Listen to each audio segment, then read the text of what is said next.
നിങ്ങളുടെ ന്യൂസിൽ ഞാൻ പറഞ്ഞത് എന്തെങ്കിലും അശ്വതിക്ക് തള്ളിക്കളയാനുണ്ടോ? ഞാനൊന്നും തള്ളിക്കളഞ്ഞില്ലല്ലോ. ഞാൻ ബേസിൽ പറഞ്ഞു ഒക്കെ മിണ്ടാതെ കേൾക്കുന്നില്ല. ഞാൻ ഇടപെട്ടില്ലല്ലോ. ബേസിൽ പറഞ്ഞില്ലല്ലോ. എന്റെ ചോദ്യം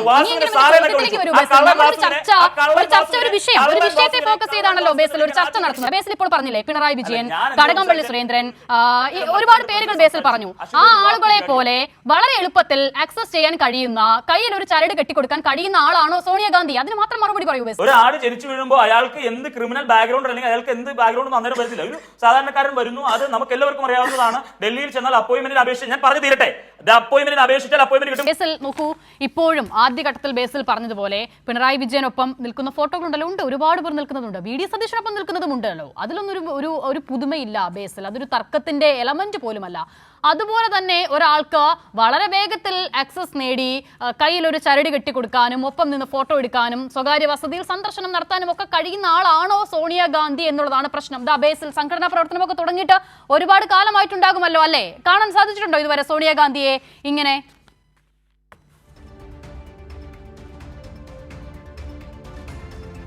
അത് അശ്വിത, ആദ്യമേ ഇനിയിപ്പോ ഞാൻ എന്ത് പറഞ്ഞു തുടങ്ങിയാലും അശ്വിത ഇടപെടും. ഇത്രയും നേരം ഈ പറയുന്ന അഡ്വക്കേറ്റ് എൻ ലാൽകുമാറും അതോടൊപ്പം തന്നെ ടി കെ ഗോപനും സംസാരിച്ചപ്പോ അശ്വിത ഒരു വാക്കുരിയാടി. ഞാൻ ചോദിച്ച വിഷയം അല്ലാത്തതുകൊണ്ടാണ് ഞാൻ ഇടപെട്ടത്. ഇനി ബേസിൽ പറയൂ. എന്റെ ചോദ്യത്തിൽ അടൂർ പ്രകാശും ഞാൻ പറയട്ടെ ഇപ്പോ ഇത്ര നേരം ഞാൻ ഈ ചർച്ചയിൽ ലൈവിൽ കാണിച്ചുകൊണ്ടിരിക്കുന്ന ഞാൻ കാണുകയുണ്ടായി. ഈ പറയുന്ന അടൂർ പ്രകാശും പോറ്റിയും ഒക്കെ നിൽക്കുന്ന ഫോട്ടോ കാണുകയുണ്ടായി. അപ്പൊ അതോടൊപ്പം തന്നെ ഈ പിണറായി വിജയനും പോറ്റിയും ഒക്കെ കൂടി നിൽക്കുന്ന ഫോട്ടോ കൂടെ ഇതിന്റെ ഇടയ്ക്കൊന്ന് സ്ക്രോൾ ചെയ്ത് വിടുക, നന്നായിരിക്കും. ആളുകൾ അതും കാണട്ടെ. അപ്പൊ ഇനി പറയുന്ന ഈ അശ്വിതയുടെ കയ്യിൽ അങ്ങനെ ഫോട്ടോ ഇല്ലെങ്കിൽ ഈ പറയുന്ന പിണറായി വിജയനും പോറ്റിയും ഉൾപ്പെടെ നിൽക്കുന്ന ഇതുപോലെയുള്ള ഫോട്ടോസ് ഒക്കെ ഉണ്ടല്ലോ, അല്ലെങ്കിൽ ഈ പറയുന്ന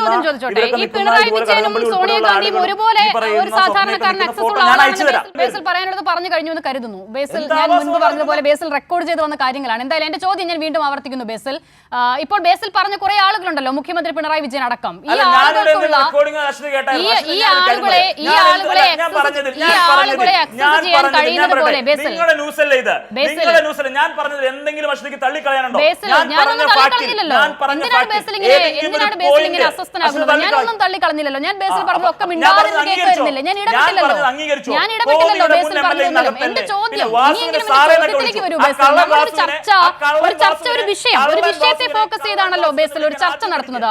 ഇനി ബേസിൽ ഉച്ചത്തിൽ സംസാരിക്കാനാണെങ്കിൽ അതിലേറെ ഉച്ചത്തിൽ സംസാരിക്കാൻ എനിക്കും അറിയാം. പക്ഷെ അതല്ലല്ലോ ഒരു ചർച്ചയുടെ കോർ എന്ന് പറയുന്നത്, അതല്ല. ഇപ്പോഴും ബേസിൽ ചോദ്യത്തിലേക്ക് വന്നില്ല. ബേസിൽ ഇപ്പോൾ പറഞ്ഞില്ലേ പിണറായി വിജയൻ, കടകംപള്ളി സുരേന്ദ്രൻ, ഒരുപാട് പേരുകൾ ബേസിൽ പറഞ്ഞു. ആ ആളുകളെ പോലെ വളരെ എളുപ്പത്തിൽ ആക്സസ് ചെയ്യാൻ കഴിയുന്ന, കയ്യിൽ ഒരു ചരട് കെട്ടിക്കൊടുക്കാൻ കഴിയുന്ന ആളാണോ സോണിയാഗാന്ധി? അതിന് മാത്രം മറുപടി പറയൂ ബേസിൽ. ഓക്കെ, ഞാൻ അതിന് കൃത്യമായ മറുപടി നൽകാം. അതായത് എന്റെ അപ്പുറം ഇരിക്കുന്ന, അതായത് ഡിബേറ്റിൽ പങ്കെടുക്കുന്ന ഒരു പ്രതിനിധി ചോദിക്കുകയുണ്ടായി, അല്ലെങ്കിൽ അശ്വത ചോദിക്കുകയുണ്ടായി, സോണിയാഗാന്ധിയെ നേരിട്ട് കണ്ടിട്ടുണ്ട്. ഞാൻ ഡൽഹി യൂണിവേഴ്സിറ്റി ഇലക്ഷനുമായി ബന്ധപ്പെട്ട് ഞങ്ങളൊക്കെ ഡൽഹിയിൽ ചെല്ലുമ്പോൾ അവിടെ ചെന്ന് സ്വാഭാവികമായും സോണിയാഗാന്ധിയെ കാണണം, അല്ലെങ്കിൽ സോണിയാഗാന്ധിയുടെ ഒരു അപ്പോയിന്റ്മെന്റ് എടുക്കുന്നത് അത്ര വലിയ പ്രയാസകരമായിട്ടുള്ള കാര്യമൊന്നുമല്ല. ഒന്ന്. രണ്ട്, ഒരു കുട്ടി ജനിച്ചു വീഴുന്നു, അല്ലെങ്കിൽ ഒരാൾ ജനിച്ചു വീഴുമ്പോൾ അയാൾക്ക് എന്ത് ക്രിമിനൽ ബാക്ക്ഗ്രൗണ്ട് അല്ലെങ്കിൽ അയാൾക്ക് എന്ത് ബാക്ക്ഗ്രൗണ്ട് ഒന്നും അന്നേരം വരുന്നില്ല. ഒരു സാധാരണക്കാരൻ വരുന്നു, അത് നമുക്ക് എല്ലാവർക്കും അറിയാവുന്നതാണ്. ഡൽഹിയിൽ ചെന്നാൽ അപ്പോയിന്റ്മെന്റിന് അപേക്ഷിച്ച് ഞാൻ പറഞ്ഞു തീരട്ടെ, അപ്പോയിന്റ്മെന്റിന് അപേക്ഷിച്ചാൽ അപ്പോയിന്റ്മെന്റ് കിട്ടും, കണ്ടു. അല്ലാതെ പോറ്റിയുമായി സോണിയാഗാന്ധിക്ക് എന്തെങ്കിലും ബന്ധമുണ്ടോ? അവിടെ നിന്നൊരു പ്രതിനിധി പറയണ്ടായി ഇത് കോൺഗ്രസിന്റെ വലിയ നേതാവിലേക്ക് എത്തുമെന്ന്. കടകംപള്ളി ഒരു മന്ത്രിയെ വരെ ചോദ്യം ചെയ്തില്ലേ? ഏത് നേതാവിലേക്ക് എത്തുന്നത്? ഞങ്ങൾ എല്ലാവരും കണ്ടുകൊണ്ടിരിക്കുന്നല്ലേ, ഏത് നേതാവിലേക്ക് എത്തുന്നേ?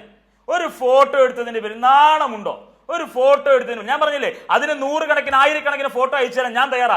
അപ്പൊ അതുകൊണ്ട് ആ ഒരു ഫോട്ടോയുടെ പേരിൽ ഈ 2019 നടന്ന സ്വർണ്ണ കവർച്ച CPM-ന്റെ അനുമതിയോടുകൂടി, CPM-ന്റെ ഒരു ക്ലിയർ ആയിട്ടുള്ള CPM-ന്റെ അനുമതിയോടുകൂടി ഒരു കോക്കസായി നിന്നുകൊണ്ട് പ്രവർത്തിച്ച് ഇത്രയും വലിയ കെടുകാര്യസ്ഥതപരമായിട്ടുള്ള ഇത്രയും വലിയ അഴിമതി നടത്തിയിട്ട്, ഇത്രയും വലിയ ഒരു ആരാധനാലയത്തെ പോലും വിറ്റു തുലക്കുന്ന രീതിയിലുള്ള ഇത്രയും വലിയ അഴിമതി നടത്തിയിട്ട് ഒരു ഫോട്ടോയുടെ പേരിൽ അടൂർ പ്രകാശിനെ ചോദ്യം ചെയ്യാൻ പോകുന്നു.